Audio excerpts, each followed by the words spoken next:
This is Channels Television's breaking news. Well, some breaking news now. The NCDC has confirmed 2 new cases of COVID-19 in Nigeria. Now, of the 2 new cases, one is in Lagos and another is in Osun State. So both cases are travelers returning to Nigeria in the last 7 days. This brings the total confirmed cases of COVID-19 in Nigeria to 46. So 1 in Lagos, 1 in Osun. So you have the breakdown of all those other states. So they will be ensuring that all things are put in place. But to examine some of the measures that have been put in place by the authorities, yes, you can go ahead and see that. So 46, but 2 have been discharged. The active cases, as the NCDC always likes to say, 43, and then that unfortunate death, that case you have, 1 of it. So that is the latest update from the NCDC. So to talk us through some of the measures that have been put in place by the authorities, examining the actions from the federal, state, even the National Assembly, and how are we carrying out all of those communication. We've got Dr. Oke Ikechukwu joining us this morning from our studios in Abuja. Dr. Ikechukwu, thank you for joining us again today. Well, several communications have gone out from different quarters about how we need to conduct ourselves, what they are doing, and put it in place to ensure that they break the spread of the pandemic. So give us a general impression, first and foremost, on how we are approaching this on all fronts. I think on the whole, in terms of scrutinizing people who come into the country, yeah, the temperature check, good, and it started on time. The matter of, what do you call it, hand sanitizers too, came in on time. There seem to be people attending to it. So on the face of it, everywhere you go now, supermarkets, public places, even places where you have just 3-4 people in an organization, they have such things at their trust. That is good, but it's mostly at the private level. That also means that the people in these private places were communicated on time. So speaking generally, yes, the preemptive containment measures have spread, but mostly also among the urban elite and if you like, political and social elite. I asked myself, for instance, do people still buy bottled groundnuts? The answer is yes. And you know that mostly, how do they clean the bottled groundnut? The old woman or the old man or the young man will use his hand, rub it, have it in a tray, and then blow into it. What happens? After he's blown into it, what he does is that he simply bottles it, he or she bottles it. So epidemiologists are aware that these are some of the easiest ways to spread airborne respiratory pathogens. And so my concern perhaps is that, yes, the communication at the level of people like you and I is good, but probably something else that could have been done was to deploy other platforms beyond all of this. I believe there probably should have been some containment meeting with market leaders, which could have been easily put together, leaders of transport organizations, because in every society you have what you call power centers for information output. Every association is a power center. If you speak to the leadership, they transmit downwards. But we seem to be largely relying on platforms like the one on which we are speaking and the radio. And you know that, yes, people listen to all these things, but you cannot discountenance the fact that there's the question of electricity. There's also the question of credibility.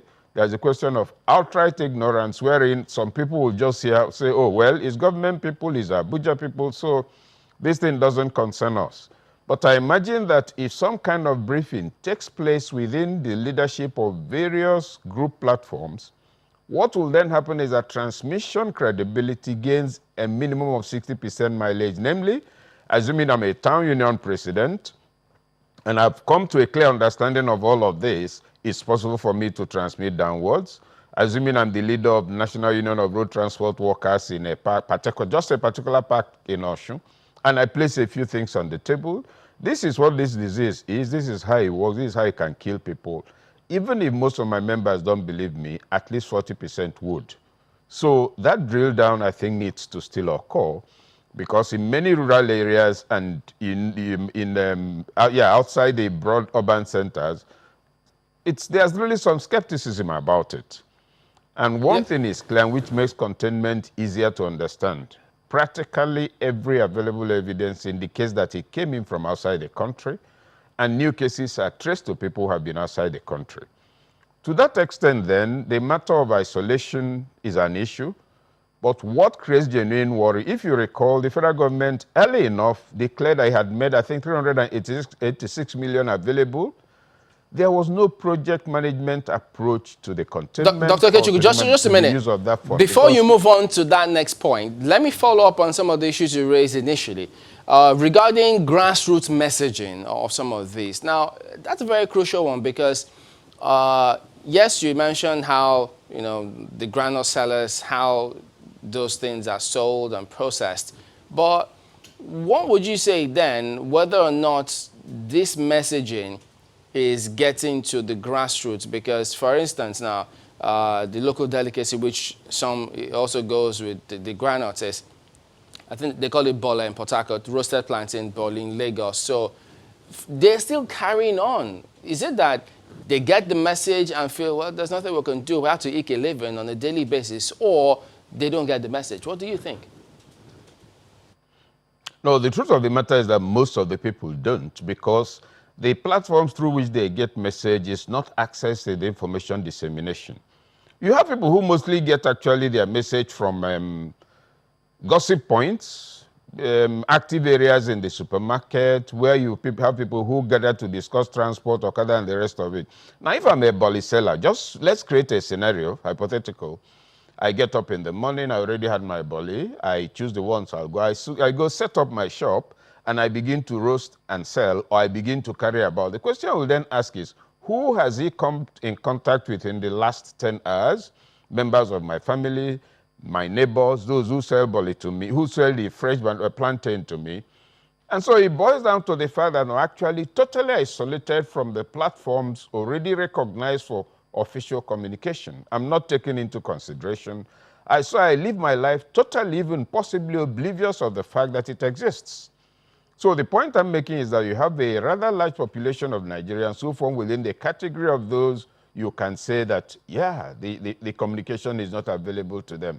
At the elite level, the communication is slightly incestuous in that we are speaking to ourselves. We already know. And so when we say, oh, it was on TV, it's on radio, we even advertise it in newspapers, you ask yourself, how many people go to newspapers to read any advert at all? That includes political parties. If you find a political party will spend probably 2-3 billion in overall presidential election campaigns in the media, nobody in the paper, except those who put it out, read those adverts for all the parties. So they don't do a cost-benefit analysis. That's why we can have a massive record of money spent. Sorry? Let me ask you this. Money spent on this. So my summary comment on that is that no, it could have been much better than it is. And in what is going on at the moment, I'm actually not seeing any leaning in that direction. So conscious, deliberate communication drill down to the rural areas, to the average person, and it's not by official announcements. All of them have some kind of association, something that brings them together, something that holds them together. Communicate with that leadership, you reach out. It is a market. We've had programs where we needed to sensitize markets all over a particular state. All you do, first you made the market leader talk with him, then he calls his executive. The rest is easy. You give it a week, come back, go around the market, make inquiries, and you discover whether the thing has drilled down or not. We're not doing that. And it will also be unfair to talk as if it's deliberate. They don't want to inform the masses. The major issue also is that, what do you call it? They are also spread too thin. There's not enough people, there's not enough hands. And even those who are communicating, do they really understand that level of mass communication? The vocabulary, is it appropriate when you're talking to the masses? Should we perhaps not have had some kind of small drama, jingles, but all of that? But the major point is that at the level of going all the way down to the rural areas, we still have some challenges. And also with transporters who think more of what they make and about COVID, they'll tell you, no, I was born very strong. This thing is Oyibo man who falls sick from it, or big men who eat imported food. It doesn't affect us. So they will still crowd into the Okada. So the question of enforcement also becomes relevant. And you would have noticed that there are some churches that had to be forced. In fact, last Sunday there was a church, I think a Catholic church in Metema. It was full, and yeah, I think so. I hope I'm correct. There were one or two churches here and there in full session, and the implications are not clear to us. So yeah, a lot can be done beyond addressing the urban and enlightening the elites. The average Nigerian out there, you may say, yeah, he doesn't mix with people who come from England, but the truth of the matter is that the mixing cannot be determined. Even if you don't mix with the person who has gone to England, you may have gone there to serve food where they're at a party, etc. Okay, Doctor, we have communication about the Catholic Church, that the Abuja Catholic Church have received instructions from the Archbishop, no more congregating of any kind. That's, something that a religious organization has done. But let me go back to something that you mentioned about the authenticity, the verifiability of a particular communicator of this message. Who should be taking the lead? We know, just as you said, the NCDC has been at the forefront of this. Federal Ministry of Health has been doing a lot. And as you mentioned as well, they are stretched thin. So on the one hand is the issue of giving information. On the other hand is really communicating until the people get it. So back to the question, although you have cited a few, but how do we drill down this communication to people on the lower rank of the ladder in society so that we do not allow this pandemic to spread, because these are perhaps the more vulnerable set of people in society? It's quite simple, actually. Already we have the platform. First, I'll make the point that it is really not the business, schedule, or assignment of the Center for Disease Control to be doing the outright national general communication. The center is supposed to make information content available for dissemination by agencies equipped to do so, while its officers occasionally become part of the communication chain when they are interviewed in order to give authenticity to what non-professionals are saying on the matter. Now, the Federal Ministry of Information is structured to deliver this thing 150%. Fortunately, there's also the National Orientation Agency, which can also work hand in hand with it. And let's look at the template. The structure of the ministry is one of the few ministries that has offices all over the country. Older generation Nigerians will remember when people will drive in with a Land Rover in the villages to show a film on health. You have information centers all over the country. And so their business is actually to disseminate information, tell the people what the government is doing at the federal level, at all levels, and then get feedback to the federal government. So you find that the job of the Minister of Information is to sit on a massive information network and then speak, because he's in touch with every part of the country.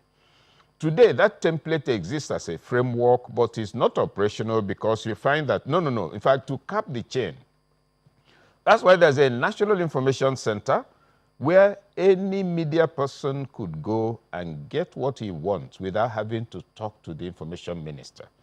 Could go there and find out what's happening in Osun, in Kebbi, in Jigawa, but that place has become dysfunctional against the background of why it was originally set up. And we cannot overlook the effect of military rule on that.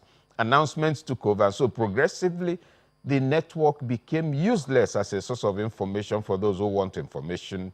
And therefore today you have an information ministry and an information minister that is a top-heavy announcement proprietor in place of public information. And I'm glad about the distinction you made about information and communication. Information dissemination is just the throwing out of data, which may be correct or incorrect. It doesn't carry the component of strength and emotional appeal. Communication is the expansion of information content to show its human value, to show why you should go this way and not that way. Not just, oh, there's COVID virus, please avoid it. That's information dissemination.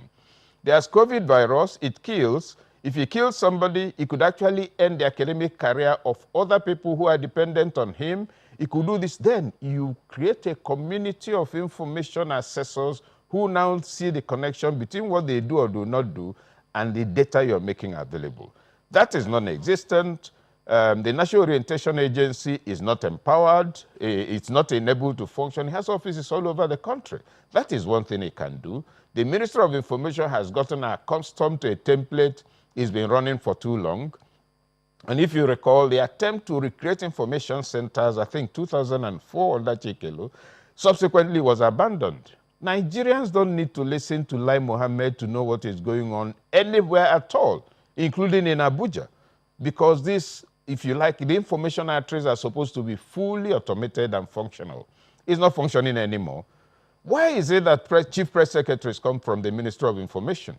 For a simple reason.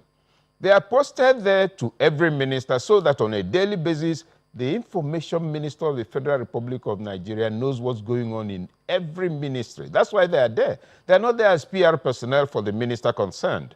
But you find that that's why they are called resident information officers. They're resident in the ministries to transmit to the main Ministry of Information for dissemination and communication.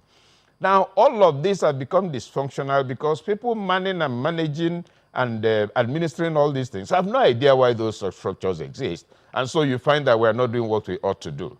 So, main point, the avenues and channels and platforms for dissemination to the grassroots exists in principle and also in the statutes, but the accompanying knowledge capacity to administer it and fully appreciate its value is lost.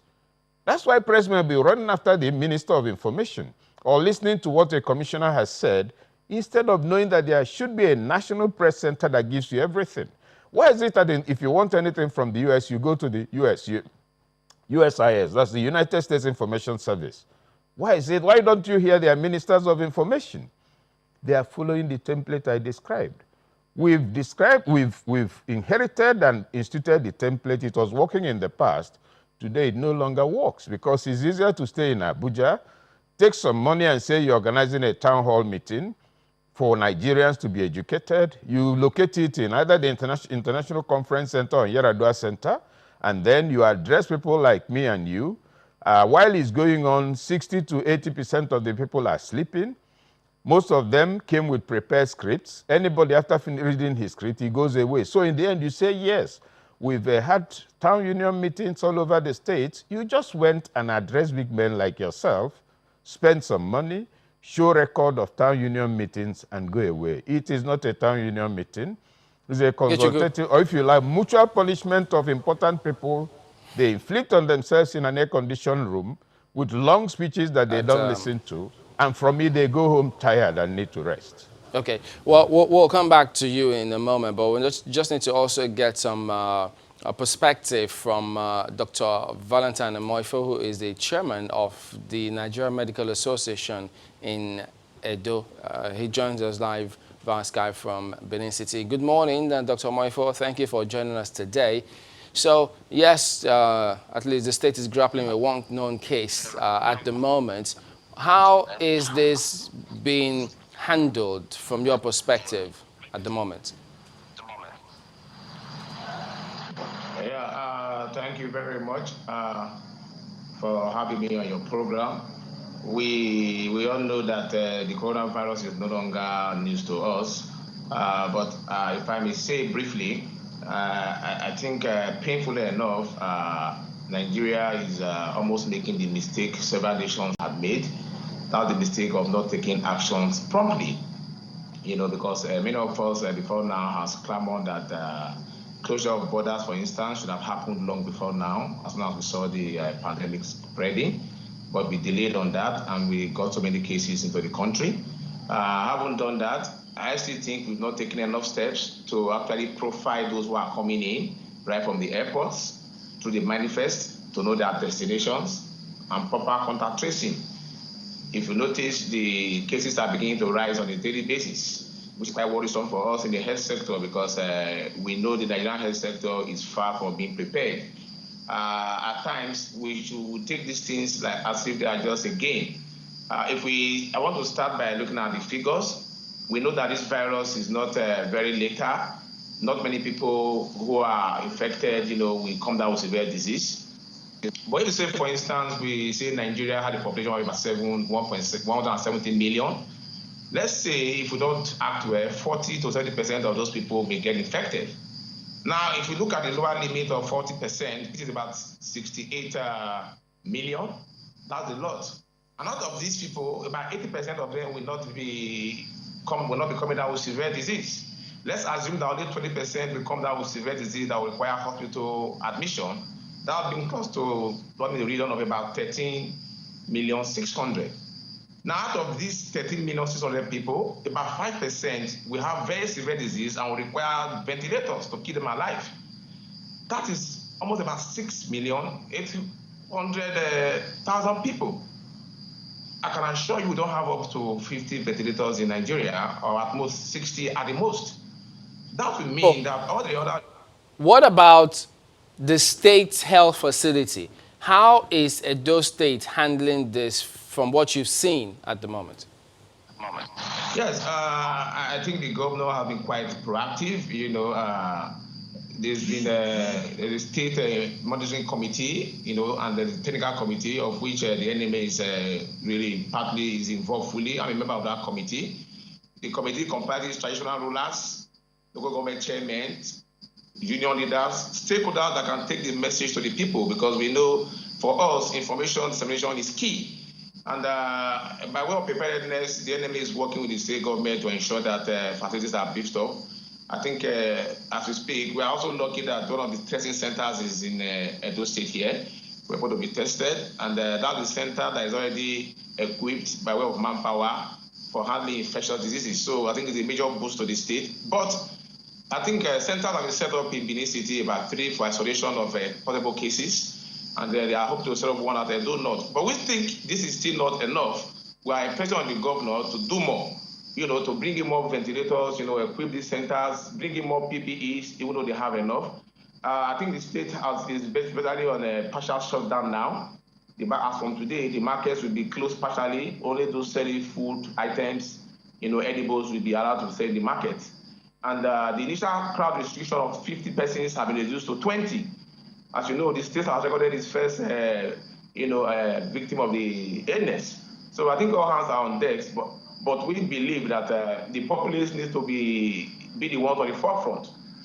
Right then, we appreciate your time this morning, Dr. Valentine Amoifo, the chairman of NMA Benin chapter. We're back in a moment. Stay with us.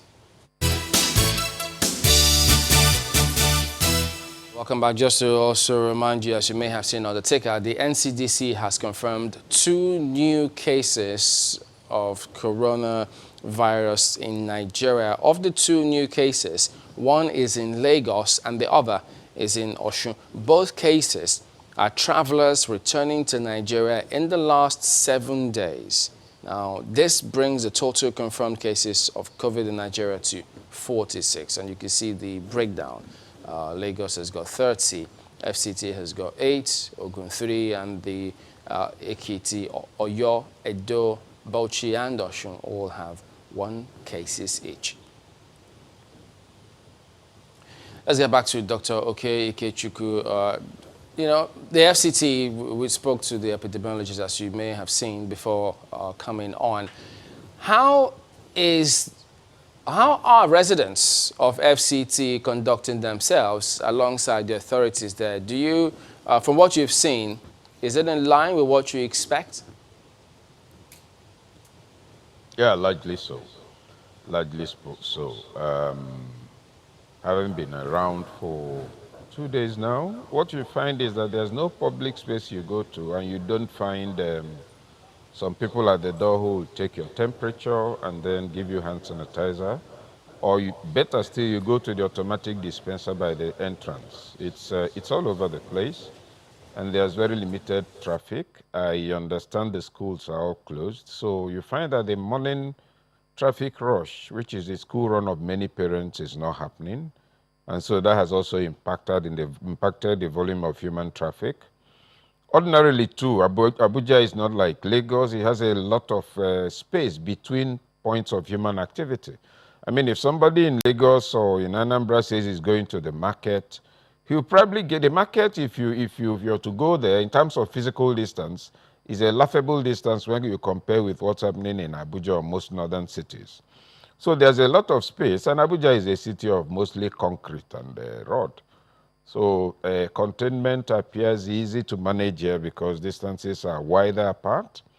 It's a service population you have mostly, but that's in the urban areas. Now, in the rural areas where most people have had to retreat to, like those who are no longer coming to work, the population density and contact has increased. Markets, I gather, are busier. And so you find that it then presents a far greater danger and takes us back to our earlier discussion about information, about public enlightenment, and about how this could be done. I think a lot more should be done in the hinterlands in Abuja, Suleja, Jikoi, some of those places. I think they might need to do some more work. And generally at the level and federal and state levels, I believe one of the first things that should have been done initially when the government provided that 386 million was to quickly do a project management approach to this. What do we need to do? What stages do we need to work with immediately? I believe, for instance, that the Center for Disease Control should have quickly recruited and treated temporary paramedics. Get the people who INEC normally get to do their thing for them, take them through 3-4 days or even 2 days of extensive training on how to manage these things. So you now have them as temporary paramedics who will be attending to these things, kitted out in protective gear, running around the law, because you can't deploy the highest caliber of medical personnel to deal with first aid emergencies. Their vulnerability is higher. The ability to treat a wider, to deal with a wider group with first-grade expertise is also limited. I believe is one of the things that should have been done, which isn't done. You know, yesterday... I want us not to begin to tell ourselves that this is... Yeah, pardon me, let me just put this in. Yesterday, the ministry was supposed to brief. You know, they have these regular updates of COVID-19 in Nigeria. That briefing didn't hold. And then there are several messages circulating, one of which happened to be that some members of the National Assembly were not subjecting themselves to screening at the airport. In fact, some say that some members in the National Assembly actually have contacted it, but are not conducting themselves decently.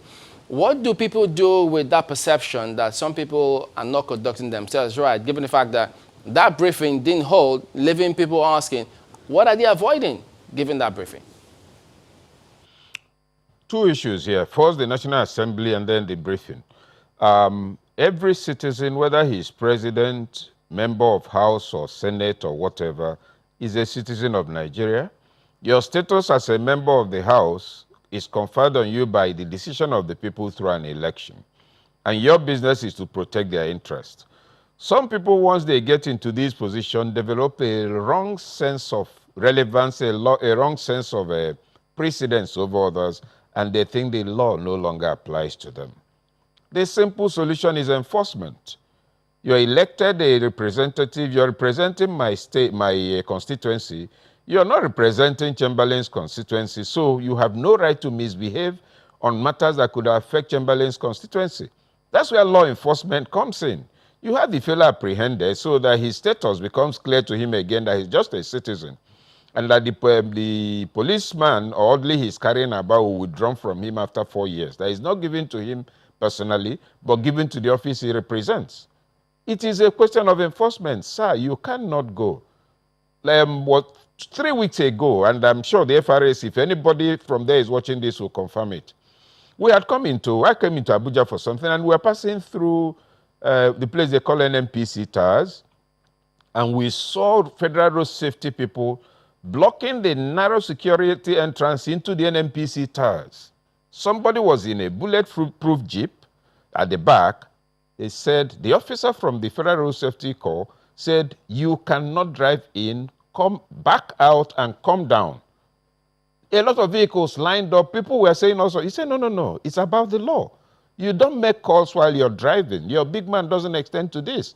And we ask you to stop, you run away. You know, look, the FRSC has some of the best trained officers in law enforcement that will mean any standard all over the world. They will not insult you. They understand their brief. They will treat you with respect. In some cases, they could actually discover you made a mistake. So you see that the job is humanized. It is a question of enforcement. Immigration officials, security people working at the airports must know that if you enter the airport, you enter as a citizen. If you're in a public space, you're not there to endanger people's lives. So it's a slip that should not be allowed. Who are you as if before you were a senator or the lawmaker, what were you? Let's not exaggerate what does not exist. Now, I think there was a second point you raised. Sorry, I lost that point in dealing with the first one. But briefing that didn't hold, to clarify Chamberlain. speculations out there. Oh, yeah, the speculations. Well, right now, you've thrown it open because in cancelling that briefing, all you should have done was give a comprehensive briefing. This briefing is no longer taking place because of this reason. In fact, some of the reasons I'll rather not repeat them so I don't spread them further. It is not decent. It does not show enough sense of social responsibility. You know, this is a global crisis and people need every scrap of information they can get. And the agency that's supposed to make the briefing is deemed the most authentic and the highest. And so for it to also disappear in uncertainty is only to fuel speculation. It's unhelpful. I will not volunteer some of the things I've heard are the reasons, but the fact is that for it not to hold at all, and for there not to be any explanation, it doesn't reflect well on the people concerned. And I think they should quickly recalibrate and get on board. Because I'm sure, Chamberlain, you're aware, they say somebody had died from a hantavirus also in China. That's another deadly virus, which unlike COVID, for which there is no cure. And there are so many. And watchers of this describe them as what you call Armageddon diseases. Viruses and pathogens that can wipe out all of humanity because we have no solution for it as we speak. And these are matters on which there's documentation. In fact, there's something I wrote on that, which will come out in The Guardian tomorrow, under the refuse column. There's a cascade of calamities heading this way. COVID is not that dangerous, and others are much more dangerous, and we're not preparing for it. I think what has to be done, let them go and train temporary medics and retain them. Because this matter is not disappearing tomorrow or the day after. All right, then we do thank you for your time this morning, Dr. Oke Ikechukwu, Executive Director of Development Specs Academy. We're back in a moment to turn our attention to another matter. Stay with us.